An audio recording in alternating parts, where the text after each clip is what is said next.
In the ancient kingdom of Valdris, where mountains touched the clouds and rivers sang with the voices of ancestors, there lived a young blacksmith named Kael who possessed the most unusual gift and curse anyone had ever seen. Every sword he forged would break. Not after years of battle, not after months of use, but within days, sometimes hours of leaving his forge. The finest steel would crack like brittle glass. The most carefully tempered blades would shatter at the first strike. The townspeople whispered that Kael carried a curse, that his very touch turned strength into weakness. But what they didn't know, what Kael himself didn't know, was that his broken swords held a secret that would one day save the entire kingdom. This is the story of how the greatest weakness became the greatest strength, and why sometimes what appears to be failure is actually preparation for destiny. Kael inherited his father's forge at 16, along with a reputation that had taken generations to build.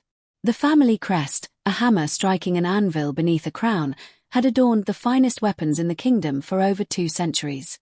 Kings had wielded swords bearing his family's mark. Legends had been born from the steel that emerged from their fire. But that legacy crumbled in Kael's hands like autumn leaves. His first commission was a simple hunting knife for the baker's son. Within 3 days, the blade snapped while cutting bread. His second attempt, a ceremonial sword for a noble's wedding, fractured during the blessing ceremony, sending metal shards across the temple floor. Word spread quickly in a small kingdom. Soon, nobody came to Kael's forge. Months passed in crushing solitude. Kael would spend his days reworking the same pieces of metal, adjusting temperatures, changing techniques, studying ancient texts by candlelight. He tried everything: different ores, blessed waters, sacred timing, meditation before forging. Nothing worked. The pile of broken swords behind his forge grew into a small mountain of twisted metal and shattered dreams. Each failed blade represented not just wasted materials, but another piece of his confidence, another fragment of his identity, another step away from the legacy he was meant to carry. His savings dwindled. His friends stopped visiting. Even his childhood sweetheart, Elena, began to look at him with pity rather than admiration. One particularly bitter winter evening, as snow piled against his workshop doors and the forge fire burned low, Kael stood before his anvil holding a hammer that suddenly felt impossibly heavy. "What's the point?" he whispered to the empty space. "What's the point of having a gift that only destroys?" He raised the hammer to smash the anvil, to break the cycle of failure, to end the torture of hope followed by disappointment. But as he stood there, muscles tensed, something stopped him. It wasn't inspiration. It wasn't sudden clarity. It was something much simpler and much more powerful. It was the memory of his grandfather's voice. "Kael, my boy, sometimes the universe breaks us not to destroy us, but to remake us into something stronger." The next morning brought an unexpected visitor to Kael's forge. A woman wrapped in a traveling cloak, her face weathered by sun and wind, her eyes carrying the kind of depth that comes from seeing both great beauty and terrible sorrow. "Are you the blacksmith who makes swords that break?" she asked without preamble. Kael's face flushed with shame. Even strangers knew of his curse. "I am," he admitted, expecting her to turn and leave like so many others. Instead, she smiled.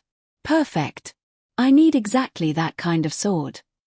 The woman introduced herself as Lyra, a traveling scholar of ancient metallurgy. She explained that she had journeyed for months to find Kael specifically because of his unique problem. "In the old texts," she said, pulling out a worn leather journal, "there are references to swords of sacrifice, blades that were meant to break, designed to fail at crucial moments to serve a greater purpose." She showed him drawings of weapons that looked remarkably similar to his failed attempts, the same pattern of fractures, the same type of metal fatigue. "I believe," Lyra continued, "that you're not cursed. You're gifted. But you're trying to make the wrong kind of sword." Lyra explained the legend of the sundering blades, weapons forged specifically to break at moments of greatest need, releasing stored energy that could shatter magical barriers, break curses, or in extreme cases, turn the tide of battles by creating unexpected advantages. The ancient kings didn't just commission regular swords from the greatest smiths, she revealed. They also commissioned breaking swords, weapons that looked like failures but were actually the most sophisticated magical items ever created. She pointed to a passage in her journal, When darkness rises and hope seems lost, the sword that breaks shall break what cannot be broken. Kael stared at the text, feeling something shifts inside his chest. What if his failures weren't failures at all? What if they were preparations? There's a problem, Lyra said, her expression growing grave. The kingdom of Valdris is about to face its greatest threat in centuries. Dark forces are gathering beyond the northern mountains, creatures protected by ancient magic that makes them immune to conventional weapons. She pulled out a crystal that pulsed with dark energy. This shard was taken from their armor. Nothing has been able to even scratch it. Not the sharpest blade, not the hottest fire, not the strongest magic. Kael examined the crystal. It felt cold, wrong, like it was absorbing the very light around it. But, Lyra continued, according to the ancient texts, a properly crafted sundering blade, one that breaks at exactly the right moment in exactly the right way, can release enough concentrated force to shatter even this kind of protection. She looked directly into Kael's eyes. The kingdom needs you to forge a sword that will break. Not by accident, but by design. Not as a failure, but as the ultimate success. For the first time in his life, Kael began to forge with the intention of creating something that would break. It was harder than he'd imagined. Every instinct, every lesson, every fiber of his being screamed at him to make the sword stronger, not weaker. But Lyra guided him through the ancient techniques. Instead of trying to eliminate weak points, he learned to strategically create them. Instead of uniform strength, he learned to build controlled fractures. Instead of fighting his natural tendency, he learned to harness it. The break must be precise, Lyra explained as Kael worked. Too weak, and it shatters uselessly. Too strong, and it won't break when needed. It must break at exactly the moment when breaking becomes more powerful than holding together. As days turned into weeks, Kael began to understand something profound about his own life. Every broken sword in his past hadn't been a failure, it had been practice. Every shattered blade had taught him something about the nature of metal, about stress points, about the moment when holding together becomes less important than letting go. He realized that his curse had actually been preparing him for this moment. No traditionally trained blacksmith could forge a sundering blade because no traditionally trained blacksmith understood breaking the way Kael did. His failures had been his education. When the sword was complete, it looked ordinary. Simple steel, elegant but not ornate, sharp but not gleaming. To most eyes, it would seem like just another weapon. But Kael could feel the difference. This sword wasn't just made to break, it was made to break perfectly, to transform destruction into liberation. Lyra presented the dark crystal again. "This is the test," she said. "Strike it once. If the sword breaks correctly, it should release enough energy to destroy the crystal completely." Kael raised the blade. For a moment, doubt flooded through him. What if this was just another failure dressed up in pretty stories? What if he was about to destroy weeks of work for nothing? Then he remembered his grandfather's words, remembered every broken sword that had led to this moment, remembered that sometimes breaking is the strongest thing you can do. He struck.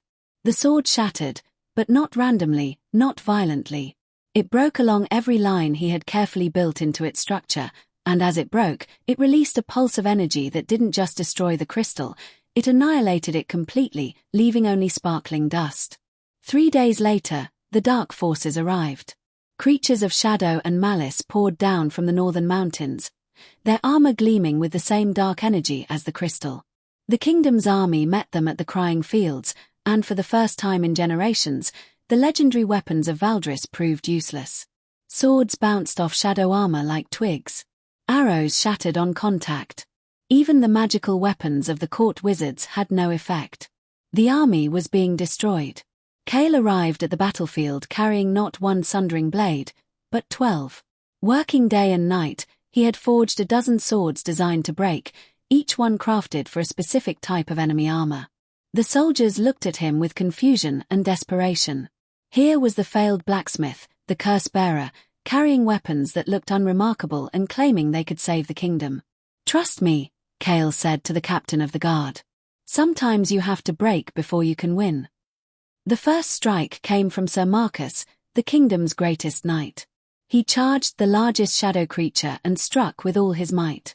The sundering blade shattered against the creature's armor, and in that moment of shattering, released such a concentrated burst of energy that the armor cracked, the creature screamed, and for the first time, the dark forces showed vulnerability. Word spread across the battlefield like wildfire. The breaking swords could hurt them. What followed was the strangest battle in the kingdom's history. Warriors charged into combat not hoping their weapons would hold, but hoping they would break at precisely the right moment. Each shattered blade became a moment of victory. Each break became a breakthrough. The Shadow Lord himself finally emerged from the horde, his armor darker and stronger than any other. He was enormous, radiating power that made the very air feel heavy with despair. Kael stepped forward, carrying the last sundering blade, the one he had crafted specifically for this moment. "You think your broken toy can harm me?" The Shadow Lord laughed, his voice like grinding stone. "I think," Kael replied, "that you don't understand the power of breaking." The battle was brief but intense. The Shadow Lord was faster, stronger, more experienced. But Kael had something the Shadow Lord didn't understand. He knew exactly when his sword would break, and he had made peace with that moment. When the sundering blade finally shattered against the Shadow Lord's chest, it released every bit of energy Kael had ever poured into a failed sword, every moment of disappointment transformed into power, every broken dream reforged into triumph. The Shadow Lord's armor didn't just crack, it exploded into 1,000 fragments, and with it, his power over the dark forces. In the months that followed, Kael's forge became the most sought-after workshop in the kingdom. But he didn't just make sundering blades. He also made traditional weapons, and to everyone's amazement, these no longer broke.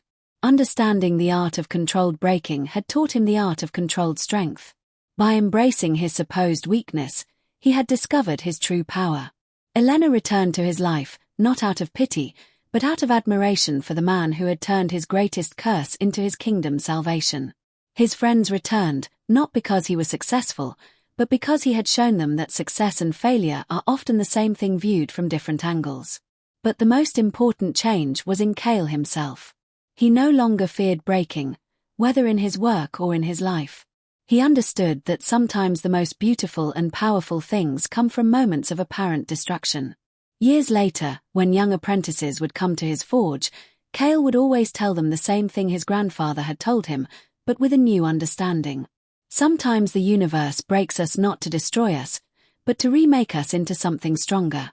But more than that, sometimes what looks like breaking is actually building. Sometimes what seems like failure is actually preparation. And sometimes, the thing you think is your greatest weakness is actually your greatest gift waiting to be understood. He would pause, looking at the small collection of broken practice swords he kept on his wall, not as reminders of failure, but as monuments to growth. "The question isn't whether you'll break," he would say. "The question is whether you'll break beautifully, purposefully, and at exactly the right moment."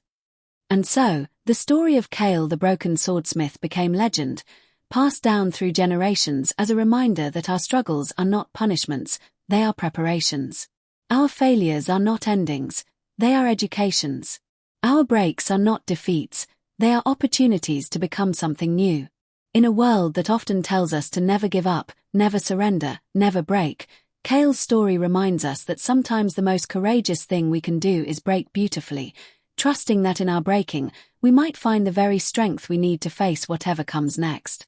The sword that breaks at the right moment is stronger than the sword that never breaks at all. Thanks for watching. Kindly like and subscribe.